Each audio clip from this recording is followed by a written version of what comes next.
In this lesson, we'll learn how to navigate in 3D space inside of 3ds Max. So in order for us to work properly inside of 3D, before we can actually do anything in 3ds Max, we need to know how we can actually navigate the 3D space. So let's go ahead and discover how we can use the keyboard and mouse, the more traditional methods for navigating 3D space, to go ahead and view our objects. So first thing that I want to show you is how we can actually pan in our viewport. So if we hold down the middle mouse button or the scroll wheel on your mouse, click it in just like a button, and if you hold it and drag your mouse, this will allow you to pan your viewport. Okay? And panning is basically just moving the viewport in a parallel fashion. Okay? We're not actually rotating or orbiting around our object yet. Now we can pan in any view that we want, and we can orbit really in any view that we want. Okay? So I'm just holding down the middle mouse button and moving these viewports. Now one thing that I do want you to notice is that whenever we click inside of a viewport, you'll notice this yellow border that pops up around that viewport. Whenever this border is on this viewport, that means that this is the active viewport. Okay, so I just wanted to give you that quick note there. Now let's talk about actually orbiting around our objects.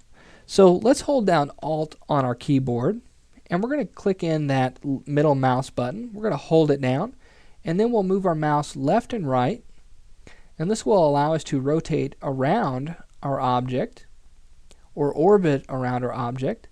And then if we move our mouse up and down, this will basically orbit up and over our object. Okay? Now, we really want to orbit in just the perspective view. Whenever we're working in the front, top, or left view, we really don't want to orbit. Let me show you what that looks like. So I'm going to hold down Alt and orbit in my front view, and you'll notice that our grid starts to look very odd. And sometimes we can lose our geometry whenever we orbit like that. So what I'm going to do is, you'll notice that this is changed to orthographic, and what I'm going to do is switch this back to front just by clicking on that. So we'll hit front, and it'll switch us right back to that view. So that's really why you don't want to orbit in the front, top, or left, just the perspective.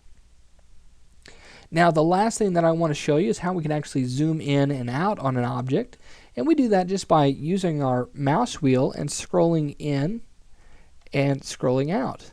Okay, so that's pretty simple. It's just kind of like navigating a web page. You scroll up to zoom in, and you scroll down to zoom out. Alright, so that is using the keyboard and mouse, but we did talk about using the viewport navigation tools in the last lesson.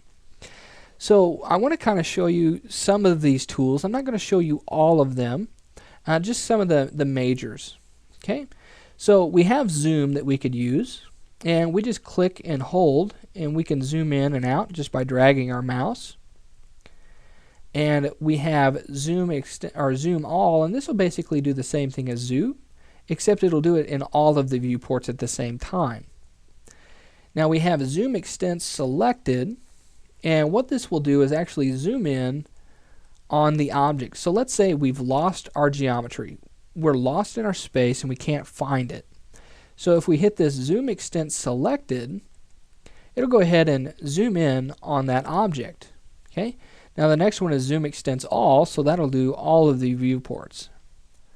Now we have pan, which we can go ahead and use this tool and just use our left mouse button and pan this way. Okay? And we have our orbit tool, which brings up an actual tool here in our viewport. And if we click and hold inside of this circle, this will allow us to orbit around our object. But if we click outside of that orbit tool, or that circle, this will kind of move like a camera is rotating on its side. So you just want to kind of be careful whenever using this tool. Sometimes that can get a little confusing. Okay? And then the final tool that we have available to us is called Maximize Viewport. And if we click on this, it'll maximize the active viewport. So that way we can see a little bit easier on our viewport. And if you want to go back to that quad view or that quad layout, you just click that button one more time. Okay? All right, so in this lesson, we've discovered how we can navigate inside of 3D space. So now we're ready to go ahead and show you how we can select objects inside of 3ds Max.